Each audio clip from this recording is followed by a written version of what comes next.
அப்போஸ்தலர் நடவடிக்கைகள் 4:12 சொல்லுகிறது, வானத்தின் கீழே பூமிக்கு மேலே அவருடைய நாமமே இல்லாமல் வேறொரு நாமம் நமக்கு கட்டளையிடப்படவில்லை. இயேசு நாமம்தான். தேவன் மனிதனை பாவத்திலிருந்து விடுதலையாக்குவதற்கு தன் கிருபையை இயேசு மூலம் தான் வெளிப்படுத்தினார். நீங்க 2 தீமோத்தேயு 1:10 வாசித்தீங்கன்னா, தேவ கிருபை இயேசு கிறிஸ்து மூலமாக தான் வெளிப்பட்டுச்சு. அப்ப இயேசு கிறிஸ்துவை சொந்த இரட்சகராய் ஏற்றுக்கொள்ளுகிற ரட்சிக்கப்படுகிறார்கள். நாம ஏன் ஏற்றுக்கொண்டோம்? நம்ம இயேசு தேடி வந்தார். நாம இயேசுவை தேடி போகல. நம்மை சுற்றி எத்தனையோ பேர் இருந்தார்கள். நம்மை தேடி வந்தார், தம்மை வெளிப்படுத்தினார், நம்மை ரட்சித்தார். இன்னைக்கு நம்ம வேறு பிரித்திருக்கிறார். அல்லேலூயா, அல்லேலூயா. அதுக்கு பேரு தான் தேவ கிருபை. ஒரு கூட்டம் ரட்சிக்கப்பட்டிருக்குது, ஒரு கூட்டம் ரட்சிக்கப்படலை. இது யாருனால? அவங்க இயேசுவை ஏற்றுக்கொள்ளலைங்க. அவங்க சர்ச்சுக்கு வர மாட்டேங்கிறாங்க, அவங்க சபைக்கு வரல. அதனால நான் சர்ச்சுக்கு வந்தேன், நான் இயேசு கிடையாதுங்க. எவன் மேல் இரக்கமாயிருக்க சித்தமாயிருக்கிறாரோ அவன் மேல் இரக்கமாயிருக்கிறார். ஒரு கூட்டம் ரட்சிக்கப்படுது, ஒரு கூட்டம் ரட்சிக்கப்படலை. இது எல்லாமே கர்த்தர் கரம். நாம ரட்சிக்கப்பட்டிருக்கிறோம் அப்படின்னா நம் மீது இந்த இரக்கத்தை காண்பிக்க தேவன் சித்தமாயிருந்தார். அல்லேலூயா. எப்போ? நாம் பிறப்பதற்கு முன்பு, உலகம் தோற்றமுன்னதாக கிறிஸ்துவுக்குள் உங்களை என்னையும் கர்த்தர் முன்குறித்தார். அந்த முன்குறிப்புக்கு பேரு தான் தேவ கிருபை. அல்லேலூயா, அல்லேலூயா. நாம ரட்சிக்கப்பட்டது சாதாரண விஷயம் இல்லைங்க. நம்ம ரட்சிக்கப்பட்டது சாதாரண விஷயம் இல்லை.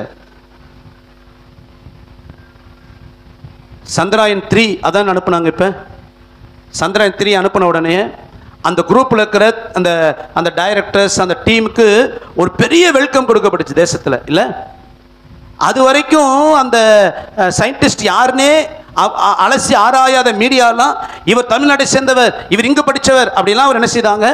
ஏன்? அவர் ஒரு பெரிய கண்டுபிடிப்பு, ஒரு பெரிய ரிசர்ச், ஒரு பெரிய காரியம் சாதிச்சு விட்டாங்க. அவர்களுக்கு தெரியாது இயேசுவே மெய்யான தெய்வம் என்று. அல்லேலூயா. அவர்களுக்கு கிடைக்காத இந்த இரக்கத்தை தேவன் உங்களுக்கு எனக்கு கொடுத்தாருங்க. அதுக்கு பேர் தான் தேவ கிருபை. கொஞ்சம் யோசித்து பாருங்க. பெரிய பெரிய சயின்டிஸ்டை விட, பெரிய பெரிய பணக்காரர்களை விட, பெரிய பெரிய நல்ல குணாதிசயங்கள் உள்ளவர்களை விட உங்களை என்னை கர்த்தர் தெரிந்து கொண்டாரே, அந்த தேவ கிருபை தேவன் நம்ம மேல வைத்த சித்தம். அல்லேலூயா. இந்த கிருபையினால தான் நீங்கள் ரட்சிக்கப்பட்டோம். நாம் இன்னைக்கு கர்த்தரை ஆராதிப்ப தேவனுடைய கிருபை. சரி, இந்த கிருபை நம்மை ரட்சித்ததே அதோடு முடிஞ்சிருச்சா அப்படின்னா, இது வரைக்கும் நம்ம ரட்சிக்கப்பட்ட தேவ கிருபையை பார்த்தோம். அது ஒரு அறிமுகம். இங்க பவுல் யாரை பார்த்து சொல்றாரு? தீமோத்தேயு. தீமோத்தேயு யாருங்க?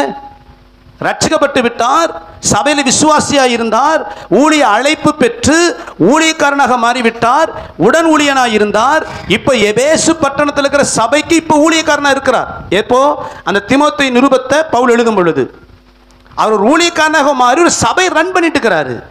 அந்த ஊழியக்காரனாக தீமோத்தேயுவை பார்த்து பவுல் சொல்கிறாரு, கிறிஸ்து இயேசுவுடைய கிருபையில் பலப்படு. அப்படின்னா என்ன அர்த்தம்? அந்த கிருபையால் ரட்சிக்கப்பட்ட உன்னை ரட்சித்ததோடு கிருபை முடிஞ்சிடல. உன்னை ரட்சித்த தேவ கிருபையில் தினந்தோறும் வாழ பழகு. அந்த கிருபையில பலப்படு. நீ கிருபையில வாழணும். உன்னை ரட்சித்த கிருபையில் நீ வாழாம நீ சுய புத்தியில வாழ்ந்தால் ரட்சிப்பே கேள்விக்குறியாயிடும். இன்னைக்கு இதுதான் ரொம்ப முக்கியம். நாம் கிருபையால் ரட்சிக்கப்பட்டுட்டோம்.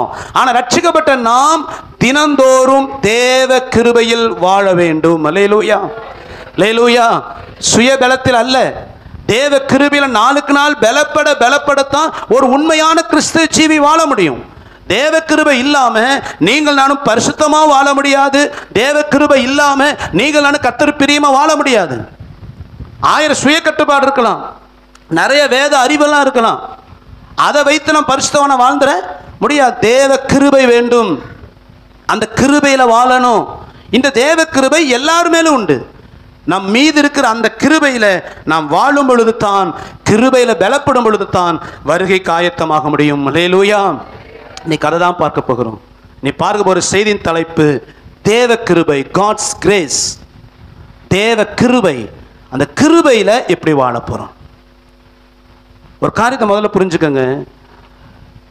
நாம் இன்னைக்கு ஒரு நல்ல படிப்பில் இருக்கலாம், ஒரு நல்ல வேலையில் இருக்கலாம், நல்ல தொழிலில் இருக்கலாம், சில ஆசீர்வாதம் எல்லாம், இது எல்லாமே நம்முடைய பலன் இல்லை, தேவ கிருபை. எரேமியா சொல்லுகிறார், நாம் நிர்மூலமாகாதிருப்பதே தேவனுடைய கிருபை. எந்த மனுஷனும் என் பலன், என் சாமர்த்தியம், என்னுடைய காரியம் என்று எப்போ ஒரு மனுஷன் தன் பலன் என்று சொல்லுகிறானோ அந்த கிருபை இழந்து போவான். நாம் இருப்பதே தேவ கிருபை. அந்த கிருபையை காத்துக்கணும், அந்த கிருபை இழந்துடக்கூடாது. கிருபை தேவன் மீது பூரணமாய் வைத்திருக்கிறார். நீங்க நிறைய பேர் அந்த பூரண கிருபையை புரிந்து கொள்ளாம, தன்னை ரட்சித்த கிருபையை புரிந்து கொள்ளாம அந்த கிருபை விட்டு விலகுவதால் தான் இன்னைக்கு அநேகருடைய ஆவிக்குரிய வாழ்க்கை பரிதாபம். அந்த தேவ கிருபையில வாழ பழக போகிறோம். கர்த்தர் நம்மை ஆஸ்வதிக்க போகிறார். அல்லேலூயா. எத்தனையோ முறை நாமும் சாகணும்னு முடிவு பண்ணியிருப்போம். எத்தனையோ தரம் வியாதி நம்மை அழிப்பதற்கு வந்து போராடிய நேரங்கள். கர்த்தர் ஒருவரே நமக்கு ஜீவனை கொடுத்தார். இன்னைக்கு நான் நிற்பது கர்த்தருடைய கிருபை மாத்திரமே. அல்லேலூயா.